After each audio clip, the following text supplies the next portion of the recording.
एक दूसरी व्यक्ति दूसरे दूसरी व्यक्ति को दो दूसरी व्यक्ति मुझे भी करने लगे, दोनों साथ में बढ़ जाते तो रोते रहे भाई।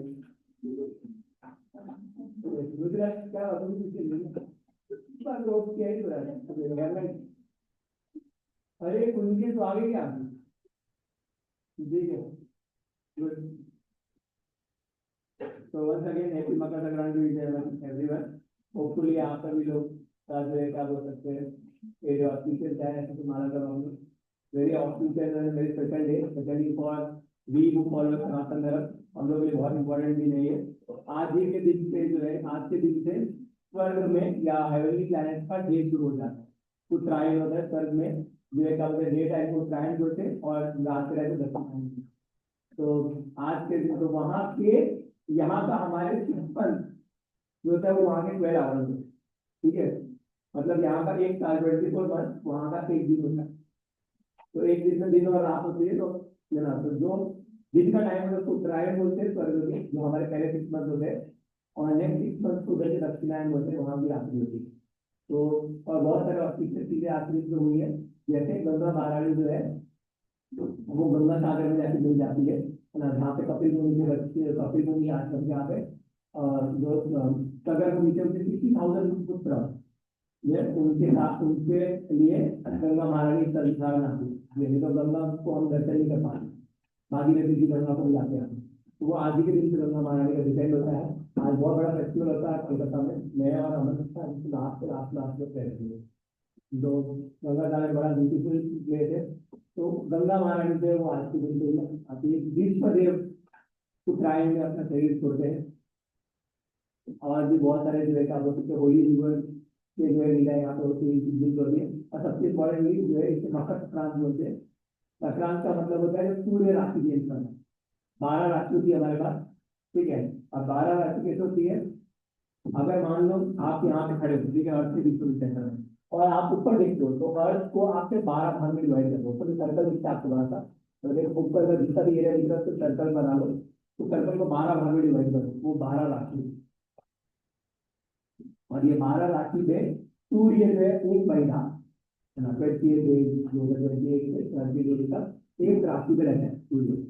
तो उससे सूर्य का मकर, सूर्य जब कोई नई राशि में जाता है तो संक्रांत बोलते हैं। सूर्य का अगले राशि में जाने का लेंगे संक्रांत, ठीक है। और इससे सबसे ज्यादा सूर्य के जो सूर्य जब मकर राशि में होता है मकर ऑक्सीजन माना है। तो संक्रांत तो हर महीने आती है, बस अब तो ऑक्सीजन संक्रांत कर होगी मकर संक्रांत, समझ में आएगा। तो मकर संक्रांत जो होती है तो ऑक्सीजन बढ़ जाती है। आज के दिन से सूर्य देव बहुत ज्यादा प्रसन्न होते हैं। सूर्य की उपासना करने से बहुत ज्यादा फायदा होता है। इसलिए आप लोग ब्लैक कपड़े करें, ब्लैक कपड़े दूसरे ताकि सूर्य की मैक्सिमम रेंज आप करें और सबको बेनिफिट, ठीक है। सेकेंड, सूर्य के दर्शन करना, सूर्य को जल देना, ये बहुत ज्यादा इंपॉर्टेंट माना जाता है। सूर्य के दर्शन करने के लिए जो है और सूर्य की पूजा की जाती है आज के दिन बहुत। सेकेंड चीज जो है ये कि बच्चे लोग ज्यादा से ज्यादा सूर्य देव के दर्शन करने के, इसलिए हमारे कल्चर में एक फेस्टिवल बनाया जाता है, ये हमारा सूर्य काली फेस्टिवल। इसलिए हम लोग जो है क्या बोल सकते हैं, पतंग उड़ाते हैं। तो पतंग एक ऐसा स्पोर्ट है जो क्या बोल सकते हैं जितना मैक्सिमम टाइम सूर्य का सही है, और रात में उड़ाओगे, दिन में उड़ाओगे, और दिन में सूर्य की तरफ सबसे ज्यादा मैक्सिमम देखने वाला एक ही स्पोर्ट पतंग है। कोई ऐसा स्पोर्ट नहीं जिसमें आपको पूरा वो पड़ेगा, कोई है नहीं। और एक ऐसा गेम है जिसके अंदर आप पूरा सूर्य की तरफ दर्शन करते हो, सूर्य की तरफ देखते हो। बच्चे लोग तो ज्यादा ज्यादा सूर्य देव की कृपा को लेते हैं। मकर संक्रांति के दिन हमारे लिए क्या उड़ाया जाता है, व्हाइट कलर, ब्लैक करने का रीजन ये कि एब्जॉर्बिंग ज्यादा होता है।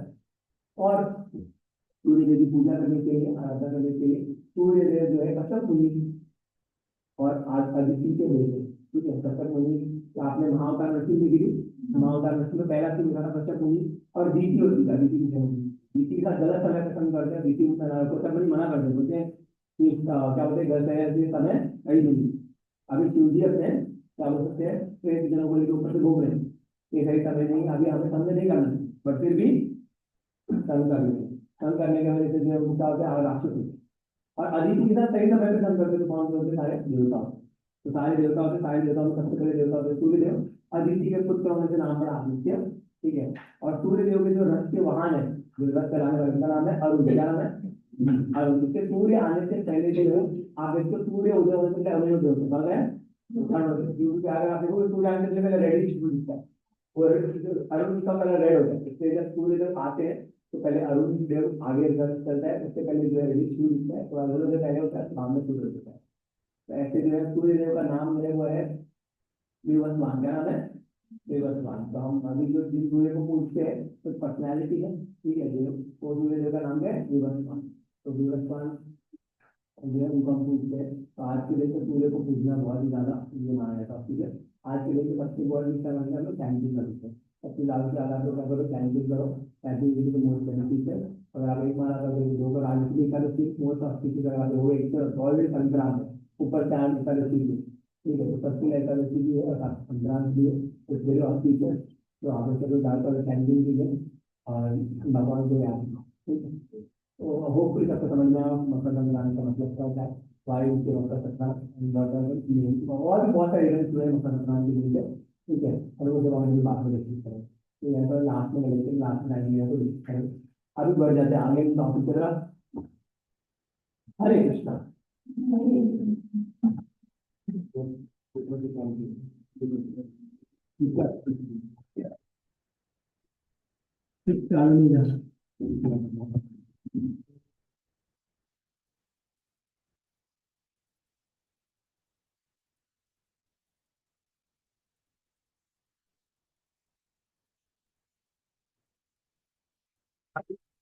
अरे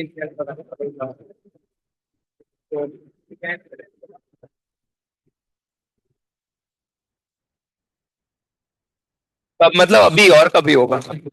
5 मिनट देता हूँ, फटाफट लिगेंड याद करो, चलो। 5 मिनट दूंगा, 5 मिनट।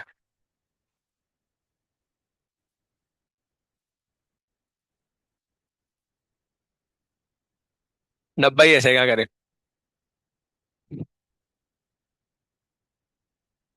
मैं गैंगटॉक गया था। हमारा ड्राइवर था, उसने बोला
यस।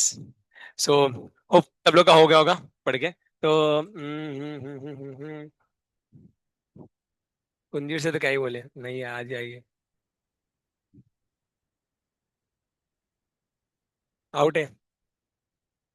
ये चल बोर्ड लाइए। हाँ और क्या, बोर्ड पे आके ड्रॉ करने का जो बोलेंगे वो, कल वही बोला ना तुमको।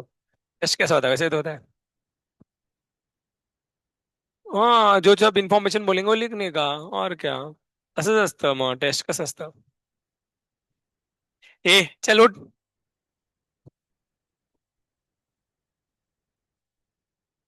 हाँ पेन का, ठीक है ना।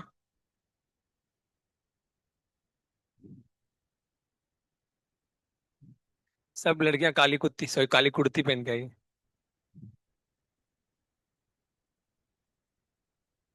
ये काली कुर्ती नहीं है। ले, अंगद बन गई क्या तू? अंगद लंका में आके ऐसे कदम रखे थे। हाँ रहने दे, व्हाइट कलर रहने दे बेटा। पिंकी गर्ल्स। कोई भी कलर ले लो डांसर, तो ऐसे भी नहीं आ रहा। कोई भी तीन बाइड एंडेड। कोई भी तीन बाइड एंडेड लिखे हैं। भाई नहीं, बाइड एंडेड, हाँ भाई मैं हूँ तेरा। बट बाइड एंडेड लिखे हैं। भाई बोल दी। हाँ चार्ज, डोनर एटम और स्ट्रक्चर।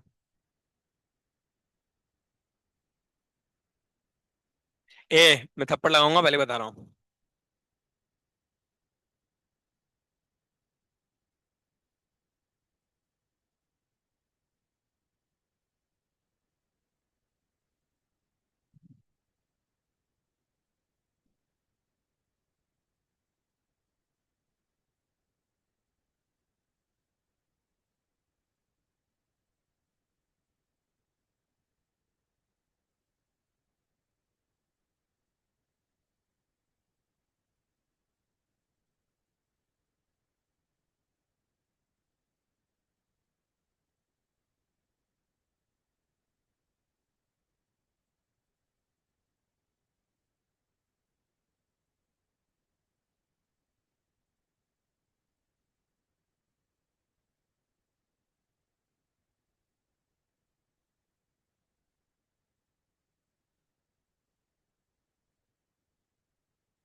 गुड।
बाजोली का नाम क्या है तेरे, कस्तूरी?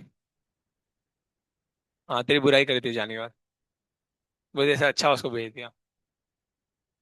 ये आ रहा है सब लोग का। कर लोगे प्राइमरी सेकेंडरी वैलेंसी, एग्जाम में डायरेक्ट क्वेश्चन आएगा आप लोगों को, पीवाई क्यूज में डायरेक्ट क्वेश्चन आते हैं। प्राइमरी सेकेंडरी वैलेंसी निकालेगा, निकाल लोगे ना? यस। बहुत बढ़िया, प्राइमरी सेकेंडरी बैलेंस हो गए, वर्नर कोऑर्डिनेशन थ्योरी पढ़ेंगे। वर्नर कोऑर्डिनेशन थ्योरी क्या होती है देखो जरा।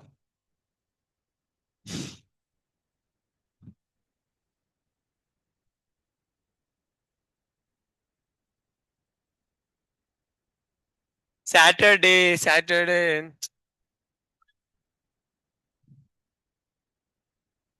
ये भी आएगा कोऑर्डिनेशन कंपाउंड का प्राइमरी सेकेंडरी बैलेंस, जहां तक आज होगा वो। केमिकल बॉन्डिंग तो फॉर ऑब्वियस रीजंस आएगा ही, बिकॉज का 45 क्वेश्चन इसमें तो नहीं बनेंगे। Chemical bonding, yes. मेनली सुनो, मेनली आएगा हाइब्रिडाइजेशन। फिर उसके बाद आएगा आपका क्या बोलते हैं, एमओटी डाइपोल मूवमेंट और hydrogen bonding. Hybridisation, MOT, dipole movement, ये सब आएंगे, ठीक है। डीपीपी मिला करेगा तुम लोगों को, 20 क्वेश्चन वाला। कल 20 क्वेश्चन का एक डीपीपी भेजा था, वो सॉल्व कर लेना, क्लियर। डाउट है डीपीपी में कुछ तो बता देना अभी क्लास में। कल तो तुम लोग को छुट्टी है, संडे को क्लास है। बड़े आगे।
ध्यान दो रे।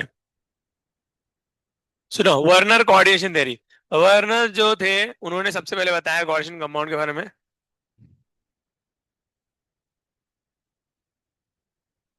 ये था वो मुच्छड़।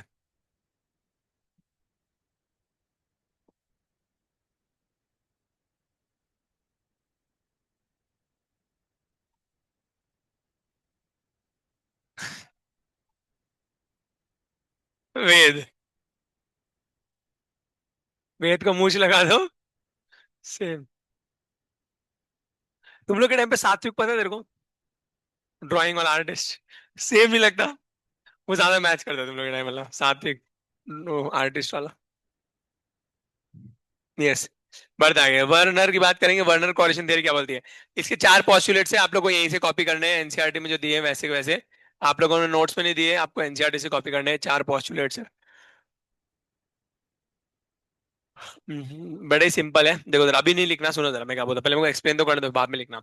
आप लोग को बाद में एनसीईआरटी से कॉपी कर लेना वर्नर के चार पॉस्टुलेट्स। अभी सुनते जाओ क्या है क्या नहीं है। वर्नर पॉस्टुलेट समझ में आते नहीं, से बात ध्यान सुनो। मैं आपको ऑलरेडी प्राइमरी सेकेंडरी वैलेंसी पढ़ा चुका हूँ, वही है वर्नर कोऑर्डिनेशन की, वर्नर के पॉस्टुलेट्स। वर्नर कोऑर्डिनेशन थ्योरी क्या बोलती है? कि भैया नॉर्मली कोई भी कंपाउंड होता है उसमें एक ही वैलेंसी होती है, जो उसका ऑक्सीडेशन नंबर होता है, क्लियर हो गया? कोई भी कंपाउंड है उसके अंदर, फॉर एग्जाम्पल अगर मैं बात करता हूँ H2SO4, तो H2SO4 में सल्फर का ऑक्सीडेशन नंबर क्या है, +6।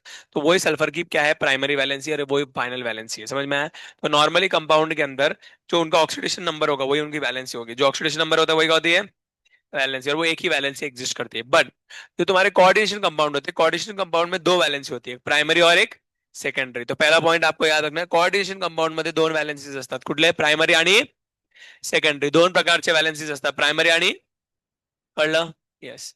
आता प्रायमरी वॅलेन्सी म्हणजे ऑक्सिडेशन स्टेट, प्रायमरी वॅलेन्सी म्हणजे, आणि सेकंडरी वॅलेन्सी म्हणजे कोऑर्डिनेशन नंबर, सेकंडरी वॅलेन्सी म्हणजे, कळलं सगळ्यांना? मग एका कोऑर्डिनेशन कंपाउंड मध्ये, नॉर्मल कंपाउंड मध्ये किती वॅलेन्सी असतं, एकच. परंतु कोऑर्डिनेशन कंपाउंड मध्ये किती वॅलेन्सीज असतात, दोन. है ना, एकाला आपण काय म्हणतो, प्रायमरी, दुसऱ्याला काय म्हणतो, सेकंडरी. प्रायमरी वॅलेन्सी म्हणजे ऑक्सिडेशन नंबर ऑफ मेटल, कळलं? सेकंडरी वॅलेन्सी म्हणजे काय असतं, कोऑर्डिनेशन नंबर, काय असतं, कोऑर्डिनेशन नंबर म्हणजे number of ligands attach to the central atom, बरोबर. येस. आता प्रायमरी व्हॅलेन्सी जी असते ती आयनायझेबल असते. कशी असते? आयनायझेबल. आणि secondary valency is non ionizable. Secondary valency is, आता आयनाइजेबल काय असते ना नॉन आयनाइजेबल काय असते ते तुम्हाला सांगतो. आयनाइजेबल म्हणजे आयन्स के फॉर्म में टूट जाना. Clear? For example counter ions. तो जब हम कोई कोऑर्डिनेशन कंपाउंड को पानी में डालेंगे, कहाँ डालेंगे? पानी में. तो पानी में डालने के बाद फॉर एग्जाम्पल अगर मैं ये कोऑर्डिनेशन कंपाउंड लेता हूँ K4FeCN6, ठीक है, इसको पानी में डालेंगे तो ब्रेक होगा. कैसे टूटेगा? 4 potassium positive plus FeCN6 4 negative. तो अगर आप देखोगे डब्बे के बाहर की चीज टूट गई, बट डब्बे के अंदर, डब्बा टूटेगा बट डब्बे के अंदर की चीजें एज इट इज रहती है. समझ में आया? मत एक तो डब्बे के अंदर सेकेंडरी वैलेंसी होती है. सेकेंडरी वैलेंसी टूटी क्या? वो आयनाइज हुई क्या? नहीं. खाली डब्बे के बाहर की जो प्राइमरी वैलेंसी वही आयनाइज होती है. तो प्राइमरी वैलेंसी आयनाइजेबल होती है, मतलब पानी में जाने के बाद टूट जाती है, बट सेकेंडरी वैलेंसी टूटती नहीं. क्लियर हो गया क्या? ये याद रखने का. समझ में आया? वो एक साथ जुड़ी रहती है, टूटती नहीं है. एग्जाम्पल है आपका बेसन का लड्डू. आई डोंट नो आपको कैसे समझ में आता है ये वाला एग्जाम्पल. दूसरे भी एग्जाम्पल ले सकते हो, बेसन के लड्डू वाला एग्जाम्पल लेके आपको बताता हूँ. और भी बहुत एग्जाम्पल हम ले सकते हैं. बेसन के लड्डू की बात करेंगे. आप लोग बेसन के लड्डू खाए होंगे सब लोग. बहुत बढ़िया. बेसन के लड्डू में हम लोग क्या करते हैं? बेसन लेते हैं, उसको पहले कढ़ाई लेंगे, कढ़ाई में थोड़ा सा घी डालेंगे, बेसन डालेंगे, और दोनों को अच्छे से क्या कर देंगे? सेक लेंगे, है ना. उसके बाद रोस्ट करने के बाद क्या करते हैं हम लोग उसको, उसके अंदर हम थोड़ा सा शक्कर डालते हैं और इलायची का पाउडर डालते हैं. शक्कर और इलायची का पाउडर डालने के बाद हम लोग उसको और अच्छे से रोस्ट करेंगे. फिर उसके बाद जो है क्या बनाते हैं उनके, वो जो जो भी हमारे पास जो मेन मटेरियल बचेगा उसको क्या बनाते हैं? लड्डू बनाते हैं. फिर उसको ठंडा करते हैं, ठंडा करके लड्डू बनाते हैं. ठीक है. लड्डू बनाने से पहले ड्राई फ्रूट्स डालते हैं उसके अंदर. क्या हुआ? क्या रहेगा उसके अंदर? हाँ, गरम क्या बोल रही है? हाँ वही, वॉट एवर. यस. सो कहने का अर्थ है कि वो जब वो बन जाएगा बेसन का, वो मेन जो मिक्सचर बन जाता है, मेन मिक्सचर के अंदर हम क्या डालते हैं? ड्राई फ्रूट्स डालते हैं. ड्राई फ्रूट्स डालने के बाद उसको गरम गरम को लड्डू बनाते हैं, गरम गरम को ही लड्डू बनाते हैं. ठीक है. लड्डू बन जाए. अब लड्डू को आप तोड़ो, तो लड्डू को तोड़ने के बाद क्या होता है? अगर आप हाथ से ब्रेक करोगे तो ड्राई फ्रूट्स अलग हो जाते हैं, बट जो घी, बेसन और क्या बोल सकते हैं, इलायची का पाउडर है, शक्कर है, वो मेन मिक्सचर में था, वो अलग होता है क्या? नहीं. वो सेकेंडरी वैलेंसी है, वो लगे हुए लिगैंड्स है. तो जो तुम्हारा इलायची और शक्कर का पाउडर है वो बेसन में कैसे है? लिगैंड जैसे, वो उसके अंदर ही रहेंगे, टूटेंगे नहीं. बट जब लड्डू को तोड़ोगे तो ड्राई फ्रूट्स जो है वो कैसे लगे हुए हैं? As a counter ion. समझ में आया क्या? तो वो टूट जाते हैं, वो बाहर निकल बिखर जाते हैं. बट जो अंदर का जो ये है क्या होता है? शुगर और ये है इलायची पाउडर, वो बाहर निकलता है क्या? नहीं, वो निकले. समझ में आया सब लोगों को? तो इसी तरीके से जब पानी में डालोगे तो डब्बा टूटेगा नहीं, डब्बे के बाहर की चीज पानी में टूट जाएगी. समझ में आया? तो primary valency is ionisable, secondary valency is non ionisable. कर लो सगळ्या ना. सेकेंडरी वैलेंसी फिक्स असते, हर एक मेटल के लिए फिक्स सेकेंडरी वैलेंसी होती है. क्लियर होगा? और हर एक सेकेंडरी वैलेंसी के लिए क्या होता है? Specific geometry. स्पेसिफिक क्या होगी? ज्योमेट्री. जैसे अगर एक सेंटर पे 2 लोग लगे तो लीनियर होगा, 3 लोग लगे तो ट्राइगोनल प्लेनर, 4 लोग लगे तो टेट्राहेड्रल, 5 लोग लगे तो टीबीपी, और 6 लोग लगे तो. समझ में आया? अब इस ज्योमेट्री को हम लोग स्पेशल अरेंजमेंट बोलेंगे. क्या बोलेंगे? Special arrangement. कर लो. तो यही सारे आपके पॉस्टुलेट्स थे. पॉस्टुलेट्स एक बार रीड करा देता हूँ यहाँ पे, जो सब चीजें मैंने बताई. यही सारे. See, in a coordination compound metal shows 2 types of linkage. 2 प्रकार की वैलेंसी होती है, प्राइमरी यानी सेकेंडरी. नेक्स्ट बघा. The primary valencies are normally ionizable. Primary valency कैसी होती है? Ionizable. And are satisfied by negative ion. और प्राइमरी वैलेंसी को सेटिस्फाई करने के लिए नेगेटिव आयंस लगाते हैं. क्लियर? ठीक है. उसके बाद देखो जरा, secondary valencies are non ionisable. Secondary valency क्या होती है? Non ionisable. And these are satisfied by. Secondary valency कैसे सेटिस्फाई करते हैं? लिगैंड से. सही है ना? नंबर ऑफ लिगैंड्स जितने होंगे उतनी सेकेंडरी वैलेंसी होगी. अब लिगैंड्स कैसे होते हैं? न्यूट्रल यानी नेगेटिव. क्लियर होगा? तो secondary valency is non ionizable. They are satisfied by neutral molecules और negative ion. That is ligands. Neutral molecule और नेगेटिव आयन का मतलब क्या है? लिगैंड्स है. Clear? Secondary valency is equal to the coordination number. Secondary valency क्या होती है? कोऑर्डिनेशन नंबर होती है, जो फिक्स होती है हर एक मेटल के लिए. ठीक है. उसके बाद क्या बोला है? देखो, the secondary linkage to the metal have characteristic spatial arrangement. Spatial मतलब 3 dimensional arrangement corresponding to the different coordination number. मतलब हर एक स्पेसिफिक सेकेंडरी वैलेंसी के लिए आपका क्या होता है? एक स्पेसिफिक ज्योमेट्री होती है। इसका मतलब ये होता है कि हर एक सेकेंडरी वैलेंसी के लिए एक ज्योमेट्री होगी। अगर मान लो सेकेंडरी वैलेंसी 2 है तो लीनियर होगी, 3 है तो ट्राइगोनल प्लेनर होगी, 6 है तो ऑक्टाहेड्रल होगी। इसका मतलब ये है, क्लियर। तो 4 पॉइंट्स है, 4 पॉइंट्स को जो है आप लोगों को नोट डाउन कर लेना एनसीईआरटी से। तो आप लोग जगह छोड़ देना इनके लिए, और बाद में आप लोग एनसीईआरटी से इसको नोट डाउन करके ले आना। क्लियर हुआ वर्नर कोऑर्डिनेशन थ्योरी। तो ये होता है वर्नर कोऑर्डिनेशन थियरी। होपफुली सबको समझ में आया हो। आप जब एनसीईआरटी उगड़ोगे तो एनसीईआरटी में सबसे पहले आपको सामने यही मिलेगा। तो बढ़ते आगे देखो जरा भैया, वर्नर कोऑर्डिनेशन थ्योरी होने के बाद नेक्स्ट देखेंगे हम लोग साल्ट के बारे में। Let's talk about salt. Salt क्या होता है देखो जरा। साल्ट की बात करेंगे भैया। साल्ट होता क्या है, जब एसिड को बेस के साथ मिक्स करते हैं तो क्या मिलता है, सॉल्ट एंड वाटर। पढ़े होंगे आप लोगों ने स्कूल के अंदर, when acid reacts with water to give a acid reacts with base to give salt and water. बड़े हो तुम लोग। एग्जांपल में लिखा है HCl का, है ना। पर एग्जांपल नहीं लिखा, ओके मैं यहाँ पे लिख देते हैं। तो एसिड में जो है हम लिख लेते हैं HCl, यहाँ पे लिख लिया HCl, यहाँ पे ले लेंगे NaOH। तो दोनों मिला के क्या दे देंगे तुमको, NaCl। समझ में आया क्या। तो जब और साथ में वाटर देंगे तो acid and base reacts to give you salt. Salt basically क्या होता है, कैटायन और एनायन। क्या होता है, कैटायन और एनायन। क्लियर हो गया क्या।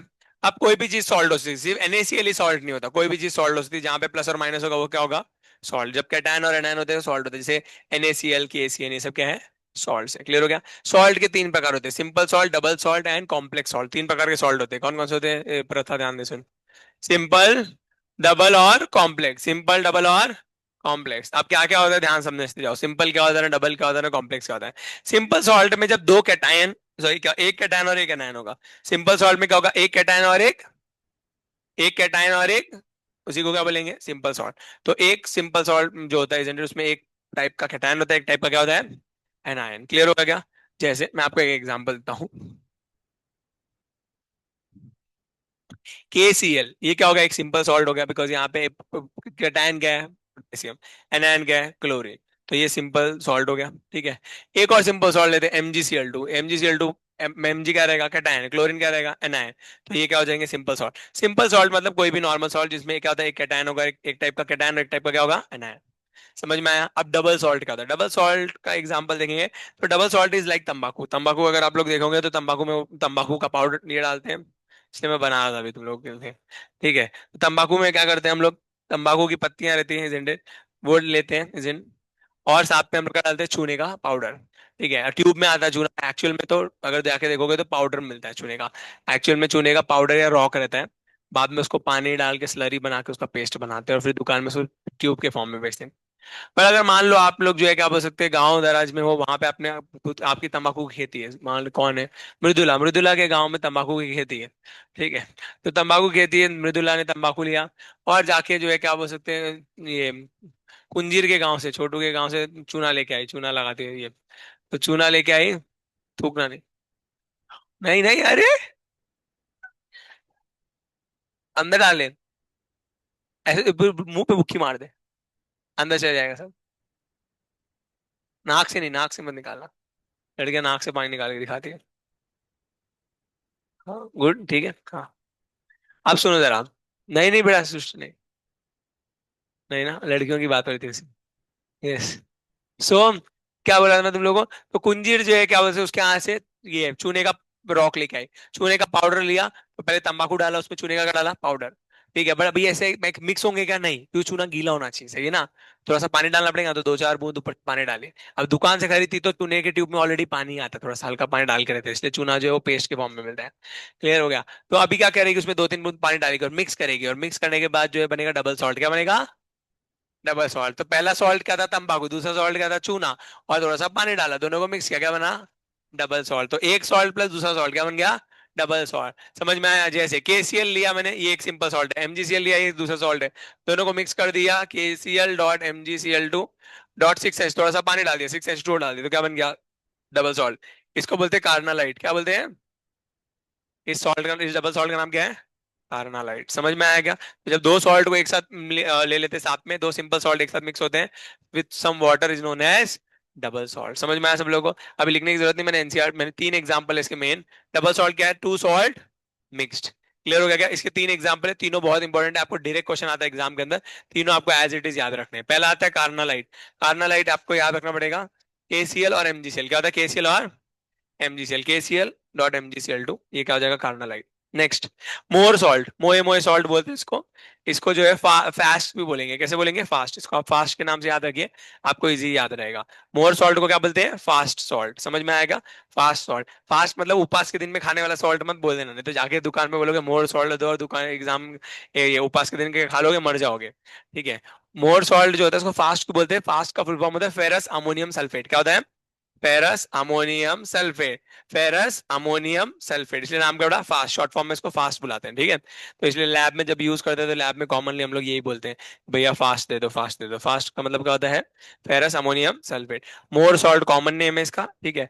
और एक्चुअल नेम क्या है, फेरस अमोनियम सल्फेट। अब नाम से समझ में आता है, फेरस का सल्फेट, अमोनियम का सल्फेट, नाम क्या बड़ा, फेरस अमोनियम सल्फेट। तो बहुत ईजी है, इसको याद रखना। फेरस का सल्फेट आयरन का सल्फेट होता है, Fe2+ का सल्फेट। ठीक है, Fe+2, सल्फेट पे plus -2। Ferrous sulphate, ammonium sulphate, NH4 twice sulphate. Ferrous का सल्फेट, अमोनियम का सल्फेट, और .6H2, थोड़ा सा पानी। क्या बन गया, मोर सॉल्ट। क्या बन गया, मोर सॉल्ट। समझ में आया कि अमोनियम पे +1 होता है और सल्फेट पे -2 होता है, इसलिए ये दो, ये क्लियर हो गया। तो बना फेरस अमोनियम सल्फेट। तो नाम याद रखना, आपको मोर सॉल्ट याद रहेगा। आपको इतना याद रखना, फास्ट फेरस अमोनियम सल्फेट। तो फॉर्मूला याद रखने की जरूरत नहीं, फेरस का सल्फेट, अमोनियम का सल्फेट। क्लियर हो गया। नेक्स्ट आता है पोटैश एलम। ये भी सेम ही है, पोटैश एलम नाम से समझ में आता है। पोटैश एलम क्या नाम है, पोटैश एलम। पोटैश एलम की बात करेंगे, एक टाइप की एलम होता है। एलम जो होती है फिटकारी होती है, आप लोगों की क्या उसको टूटी, क्या, टूर टूरटी, हाँ, टूरटी। हाँ, तो जो टूरटी होती है तुम्हारी, वो टूरटी जो होती है उसी को एलम बोलते हैं। ठीक है, तो एक टाइप की टूरटी होती है। अब देखो जरा, इसमें क्या होता है, पोटैश एलम। पोटेशियम का सल्फेट, एल्यूमिनियम का सल्फेट, नाम क्या बड़ा, पोटैश एलम। समझ में आया। पोटेशियम का सल्फेट तो K2SO4। एल्यूमिनियम का सल्फेट बनाना है तो एल्यूमिनियम का सल्फेट क्या बनाना है, एल्यूमिनियम पे कितना होता है, +3 होता है क्या, सल्फेट पे कितना होता है, -2 होता है क्या। तो ये इधर आएगा, इधर आएगा, तो क्या बन जाएगा, एल्यूमिनियम कितने आ जाएंगे, 2, और सल्फेट कितने आ जाएंगे, 3, है ना। और साथ में पानी लगाएंगे तो पानी इसमें 12 लगते हैं। ठीक है, तो नाम क्या पड़ा, पोटैश एलम। पोटेशियम का सल्फेट, एल्यूमिनियम का सल्फेट, पोटैश एलम। क्लियर हो गया। मैंने तीनों लिख के दिए हैं यहाँ पे अच्छे से, तीनों एग्जांपल्स दिए हुए हैं आपको। क्लियर हो गया सब लोगों को, क्या बताया, ये carnallite, Mohr salt and potash alum. आपको तीनों एग्जांपल याद रखने विद फॉर्मूला। फॉर्मूला भी आपको याद रहना चाहिए, एग्जाम में बहुत ज्यादा काम आता है, डायरेक्ट क्वेश्चन आएंगे इनके ऊपर। तो याद रखना, तीन एग्जाम्पल है, तीनों याद रखने का। क्लियर हुआ, बहुत बढ़िया। अब सबसे इंपॉर्टेंट चीज आएगी कि क्या बोल सकते हैं, आयनाइजेशन इनका। आपने सॉल्यूशन चैप्टर पढ़ा, सॉल्यूशन चैप्टर में ये सब पढ़े थे क्या, ये वाले क्वेश्चंस। इनका आई, इनकी आई की वैल्यू निकालते हैं, वेंट ऑफ फैक्टर इनकी, है ना। ये PYQ में भी इनकी आई की वैल्यू निकालते हैं। तो आई की वैल्यू कैसे निकालेंगे, इनको आयंस को तोड़ेंगे, तो आयंस को तोड़ने के बाद क्या मिलेंगे, number of ions. Number of ions क्या होंगे, आई की वैल्यू होगी इनकी। तो नंबर ऑफ आयंस निकालेंगे, देखो जरा, मैं एक निकाल के दिखाता हूँ, तुम लोग बाकी सारे तुम लोग खुद सॉल्व करो। तो देखो जरा, अगर मैं फॉर एग्जांपल बात करता हूँ KCl की, KCl.MgCl2 कार्नालाइट की बात करेंगे। इसको पानी में डालेंगे, तो पानी में डालेंगे तो कैसे टूट जाएगा ये, K+Cl-, और साथ में क्या टूटेगा, Mg2+, और Cl कितने, दो और है क्या, 2Cl है टोटल। अब पानी, अब बोला सर पानी को भी तोड़ देंगे, पानी पानी में जाएगा टूटता नहीं, पानी पानी में जाएगा मिक्स हो जाता है। ठीक है, तो पानी को मत तोड़ देना। कितने आयन आएंगे, 1 2 3 4 5, तो आय की वैल्यू कितनी आ गई, 5 है। Number of ions, number of ions पूछेंगे। क्लियर हुआ सब लोगों को, ठीक है। बोलो सर 5 कैसे है, तो क्लोरीन यहाँ पे देखो, ये 2 है, ये एक, 3 क्लोरीन हो गए, और 2 पोटेश, एक पोटेशियम, एक मैग्नीशियम, टोटल 5 आयंस। बोल बेटा क्या हुआ, सृष्टि, डाउट है, कर लोगे। तो बाकी वाले तुम लोग निकालो, चलो बाकी सबके आयंस निकालो। अभी मोर सॉल्ट का पोटेशियम, सबके आयंस निकालो, नंबर ऑफ आयंस निकाल कर दो मुझे। ओ मैडम, सॉल्व करना है। बेचारे B4 वाले बॉयज कुछ बोलते हैं, जो सब पढ़ते रहते हैं, ध्यान लगा के एकदम। और लड़कियां लड़ती रहती है, बॉयज पढ़ते रहते हैं, गर्ल्स लड़ती रहती है।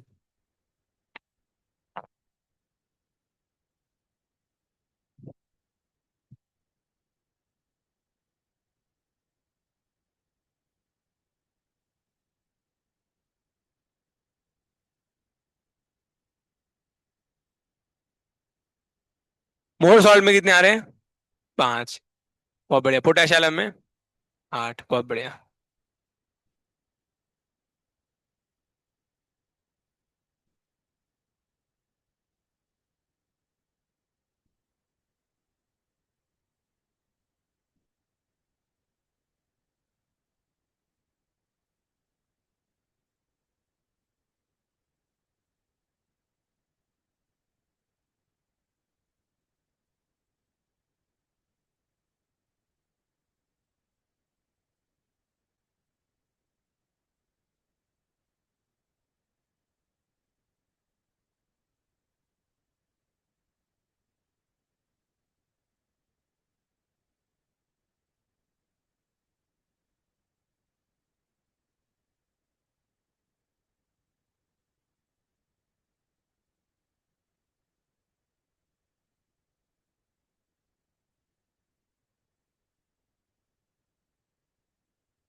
ठीक है, होपफुल सब लोग को हो गया होगा।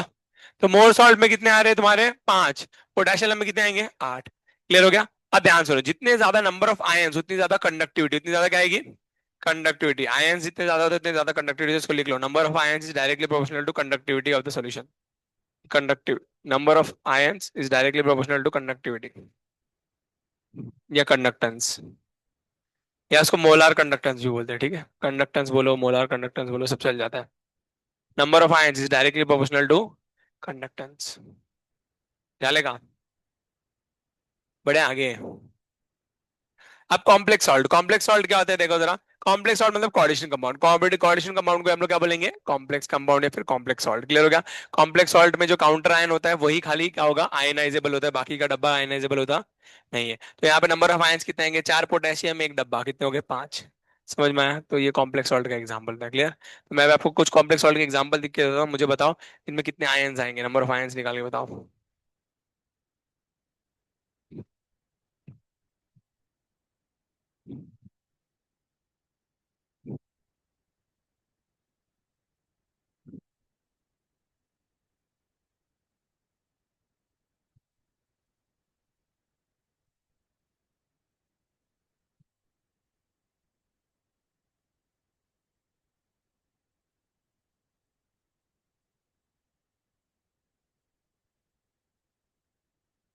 हम्म। नंबर ऑफ आयंस बताने और कंडक्टिविटी का ऑर्डर लगाने लोग तीनों का। कंडक्टिविटी का ऑर्डर लगाओ।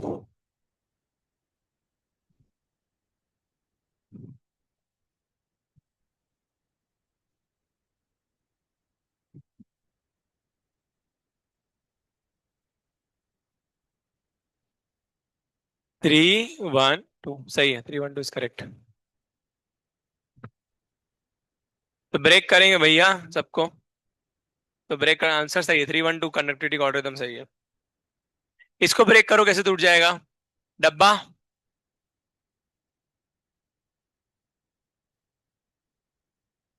ये डब्बा आ गया और 2 क्लोरीन है, तो डब्बे पे कितना आएगा? 2+ और 2 क्लोरीन पे कितना आएगा? 2Cl-। नंबर ऑफ आयंस कितने आ जाएंगे? 3 आयंस आ जाएंगे क्या? देखो ऐसा आ रहेगा। अब इसकी बात करेंगे, ये कैसे टूटेगा? डब्बा और सल्फेट। सल्फेट पे कितना होता है? 2-, डब्बे पे कितना आ गया? 2+। यहाँ पे 2 आयंस हो गए, 2 आयंस। और लास्टली ये, इसको तोड़ेंगे तो 3 पोटेशियम प्लस और डब्बे पे 3-। कितने आयंस आए? 4। तो कंडक्टिविटी का ऑर्डर क्या आ जाएगा? 3।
कर लोगे? नहीं समझ में आया वाला, कैसे ब्रेक करना है? नहीं आया समझ में? आया इसमें समझने लायक वैसे एज इफ कुछ है नहीं। एक और ट्राई करो।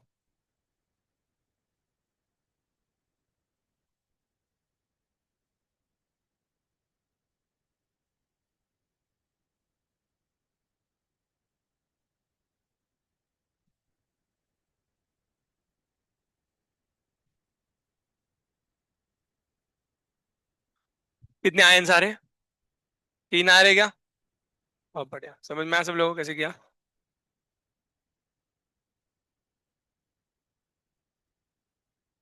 अरे भैया Mg एक होगा, एक डब्बा होगा, एक आयोडीन होगा, 3 आयन आएंगे, नंबर ऑफ आयंस 3 आ जाएंगे। कर लोगे ऐसे क्वेश्चंस? बढ़ते आगे। तो ये तो वर्नर कोऑर्डिनेशन थ्योरी की डबल सॉल्ट। अब डबल सॉल्ट और कॉम्प्लेक्स सॉल्ट में डिफरेंस क्या होता है, ध्यान से समझो। What is the difference between double salt and complex salt? Double salt completely ionise होता है, कंप्लीटली मतलब सारे आयंस जो है वो पानी में टूट जाते हैं, ठीक है। और जो कॉम्प्लेक्स सॉल्ट होता है वो पार्शियली आयनाइज होता है, मतलब पार्शियली टूटता है, खाली काउंटर आयन टूटते हैं, डब्बे के अंदर की चीजें टूटती है क्या? नहीं। तो मतलब क्या होगा, डबल सॉल्ट कंप्लीटली आयनाइज पूरी तरीके से पानी में टूट जाता है, बट कॉम्प्लेक्स सॉल्ट पूरी तरीके से टूटेगा नहीं।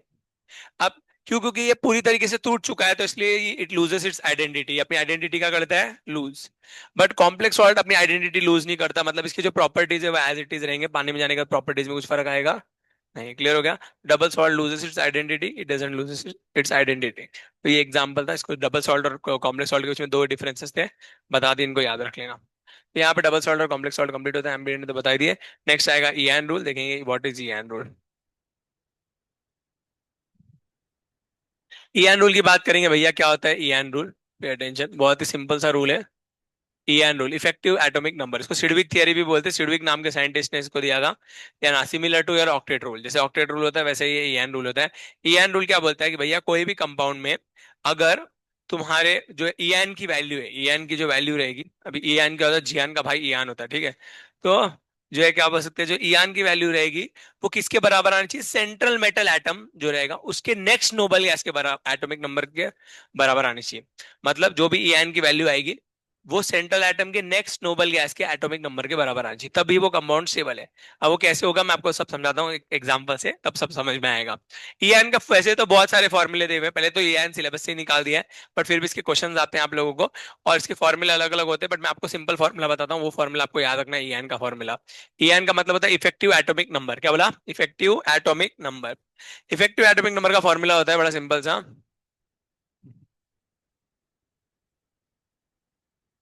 मेरे पीछे बोलो, N minus O N plus 2 into C N. A N minus O N +2 into C N. ये याद रखना formula, A N minus O N +2 into C N, A N minus O N +2 into C N, याद रहेगा ये।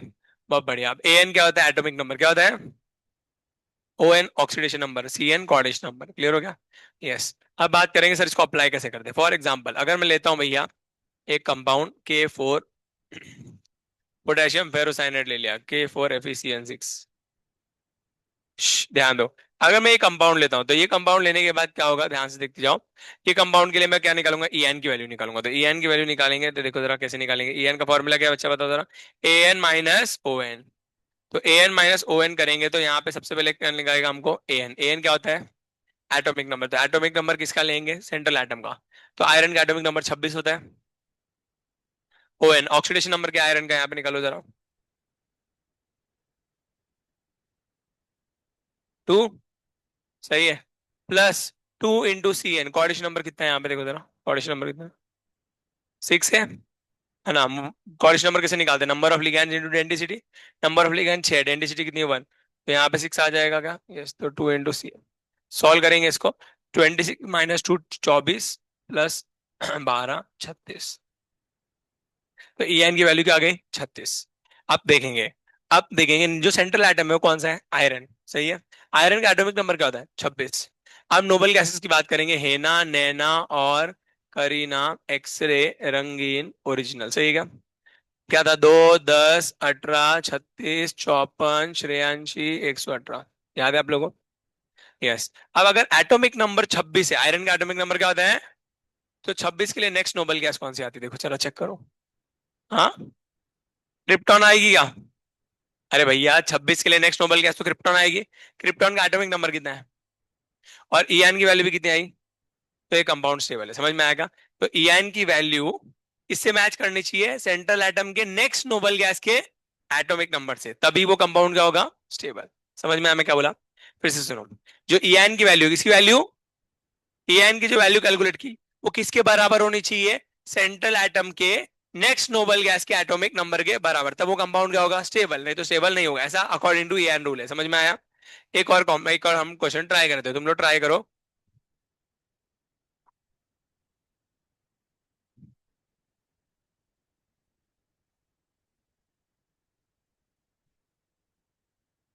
Try करो। Formula तुमको already पता है, मैं यहाँ पे लिख देता हूँ फॉर्मूला फिर से। फॉर्मूला क्या है? AN - ON +2 × CN। ठीक है, जिंक एटॉमिक नंबर 30 होता है। आपको पता होना चाहिए सारे एटॉमिक नंबर अभी। सॉल्व करो, बताओ EN रूल फॉलो करता है नहीं करता?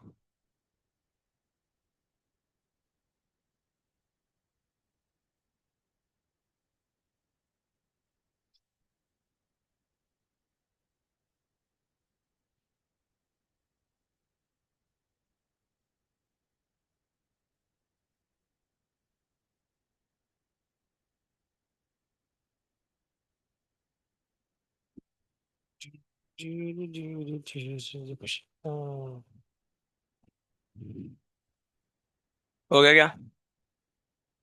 बड़े आगे आ रहे हैं, 36 आ रहेगा। तो देखेंगे भैया कैसे सॉल्व करेंगे भैया, फॉर्मूला अप्लाई करेंगे। एन एटॉमिक नंबर कितना है? 30 है क्या? ऑक्सीडेशन नंबर, यहाँ पे जिंक का ऑक्सीडेशन नंबर निकालेंगे तो कितना आ रहा है? 2 आ रहेगा। यस, तो AN - ON oxidation number 2 +2 × CN की वैल्यू कितनी है? ऑक्सीडेशन नंबर कितने हैं? 4। तो यहाँ पे 4 आ जाएगा। यस, सॉल्व करेंगे, आंसर कितना आएगा? 28 +6 तो 8, अंदर 36 आ जाएगा। 36 है। अब जिंक के लिए नेक्स्ट नोबल गैस कौन सी होगी? क्रिप्टॉन। क्रिप्टॉन का एटॉमिक नंबर 36 होता है, तो ये एन रूल फॉलो करेगा। समझ में आया सब लोगों को कैसे? एक और क्वेश्चन देता हूँ, ट्राई करो।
हाँ, करो इतने सारे सवाल। पहले सारे क्वेश्चन लिख लो, बाद में सॉल्व करते रहो।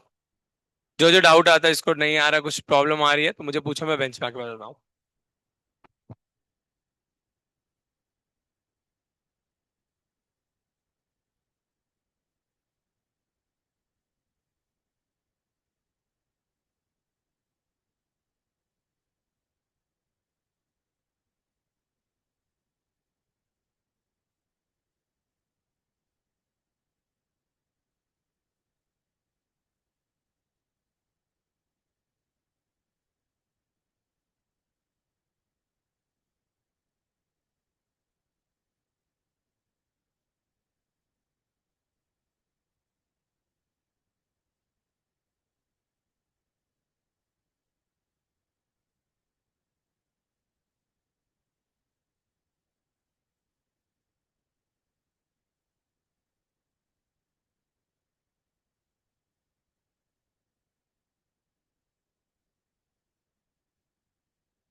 बच्चे ये कोबाल्ट वाले में गलती कर रहे हैं, सुनो जरा क्या है यहाँ पे तुम लोग क्या गड़बड़ कर रहे हो, सुनो सुनो सब लोग ध्यान से देखेंगे क्या गड़बड़ कर रहे हो तुम लोग पागल बच्चे।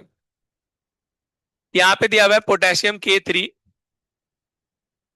और CO और ऑक्सलेट दिए 3, सही है। अब इस वाले क्वेश्चन में क्या गड़बड़ कर रहे हैं सभी लोग मैं बताता हूँ ध्यान से देखो, बहुत बच्चों में मैंने ये गड़बड़ देखी। यहाँ पे सबसे पहले फॉर्मूला लिखेंगे ई एन का फॉर्मूला क्या होता है बच्चा, AN - ON प्लस 2 × CN, सही है क्या। अगर मैं देखूंगा तो AN एटॉमिक नंबर की वैल्यू कितनी होती है 27। अब ऑक्सीडेशन नंबर कितना है यहाँ पे 3 आ रहेगा, यस तो 3 पुट कर देंगे प्लस 2 × अब कोऑर्डिनेशन नंबर में बच्चे लोग 3 लिख रहे हैं, यहाँ पे 3 नहीं आएगा रे बाबा, क्या आएगा 6 आएगा। क्योंकि एक ऑक्सलेट की क्या होती है डेंसिटी की होती है बाइडेंटेड। तो मैंने आपको कोऑर्डिनेशन नंबर का फॉर्मूला सिखाया था, कोऑर्डिनेशन नंबर कैसे निकालते हैं बच्चा, नंबर ऑफ लिगेंड्स कितने हैं 3 इंटू डेंसिटी कितनी है 2, तो कोऑर्डिनेशन नंबर कितना है 6, तो यहाँ पे 2 × 6 पुट करेंगे, समझ में आएगा। तो ये याद रखना बच्चे लोग यहाँ पे सीधा 3 पुट करें, 3 नहीं आएगा, कोऑर्डिनेशन नंबर 6 है यहाँ पे, क्लियर होगा। एक ऑक्सलेट बाइडेंटेड होता है। अब इसको सॉल्व करेंगे, सॉल्व करने के बाद 27 - 3 कितना 24 आएगा क्या, यस तो 24 और प्लस कितना आएगा 12, 24 और 12 कितने होते बच्चा 36। तो फॉलो कर रहा है कि नहीं कर रहा, समझ में आया क्या। तो it follows E N rule, नीचे लिखने it follows E N rule. हाँ नेक्स्ट करो चलो, अभी और किसी में डाउट है तो मुझे पूछो। ये कार्बोनिल है सारे, ये CO मतलब कार्बोनिल, लिगैंड में होगा तो कोबाल्ट मत कर देना पागल, कोबाल्ट लिगैंड नहीं होता पागल बच्चे।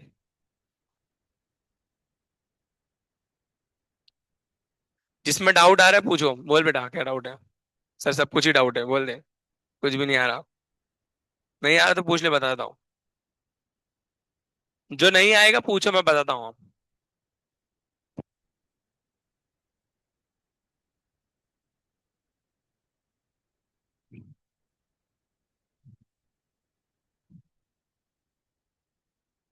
ठीक है तो सुनो, अभी तुम लोग का जो नेक्स्ट क्लास होगा, फॉर नाउ इतना याद रखना आप लोगों को, EN रूल जो है क्या बोल सकते हैं, यहाँ तक आप लोग का सिलेबस है, क्लियर हो गया सैटरडे टेस्ट का। तो सैटरडे टेस्ट का सिलेबस आपका EN रूल तक रहेगा, EN रूल तक कर लेना, यहाँ तक पढ़ा है तुम लोगों को।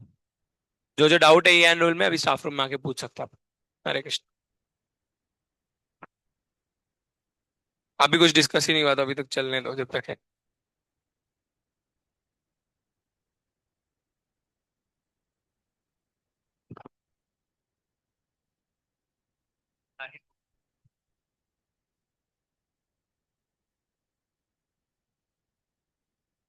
तो ये तो बता दिया 36 आ रहा था इसका। इसकी बात करेंगे तो एटॉमिक नंबर 24 - 3 प्लस 2 × 6, सही है क्या। तेरह, तो 24 में से 3 गया तो 21, 21 और 12 कितने होते हैं बेटा तुम्हारे, हाँ 33, तो इसका आंसर 33 आ जाएगा क्या। तो EN रूल को फॉलो कर रहे हैं क्या, नहीं। निकेल DMG की बात करेंगे, निखिल पे 28 और चार्ज कितना होता है 2 का, तो 28 - 2 प्लस 2 × एक DMG पे कितना चार्ज, एक DMG का डेंसिटी 2 होता है, तो 2 का कितना 4 हो जाएगा, 2 × 4 8 हो जाएगा।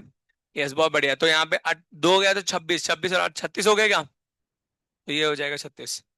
नहीं समझ में आया,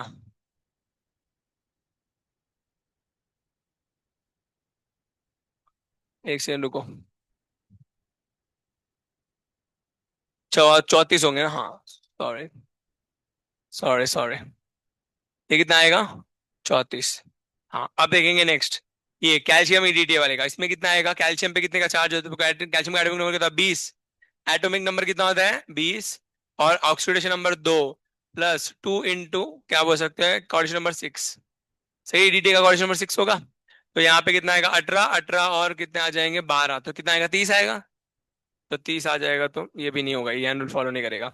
मैंगनीज वाले का एटॉमिक नंबर 25 होता है, 25 माइनस चार्ज 2 का प्लस 12 2 × 6, तो यहाँ पे 23, 23 और 12 कितना हो जाएगा तुम लोगों का 35, तो ये भी नहीं आएगा, ये रूल को फॉलो नहीं करेगा, क्लियर। और लास्टली देखेंगे भैया ये, तो ये वाले का इसका 36 आना चाहिए, बिकॉज आयरन का 26 होता है, ऑक्सीडेशन नंबर यहाँ पे 0 होता है, कार्बोनिल में कोई चार्ज नहीं है तो 0 आएगा क्या, तो 26 - 0 प्लस 2 × 5, सही है, तो आंसर कितना आ जाएगा 36। तो ये एनुअल फॉलो करेगा। क्रोमियम की बात करेंगे 24 और ऑक्सीडेशन नंबर 0 प्लस 2 × 6, तो यहाँ पे भी आ जाएगा 36, क्लियर। तो ये आपके आंसर है, आंसर चेक कर लेना एक बार। कौन सा फॉलो करे कौन सा नहीं फॉलो करे, होपफुली सबको समझ में आ जाएगा।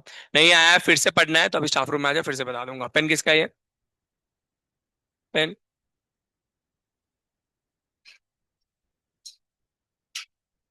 हरे कृष्णा।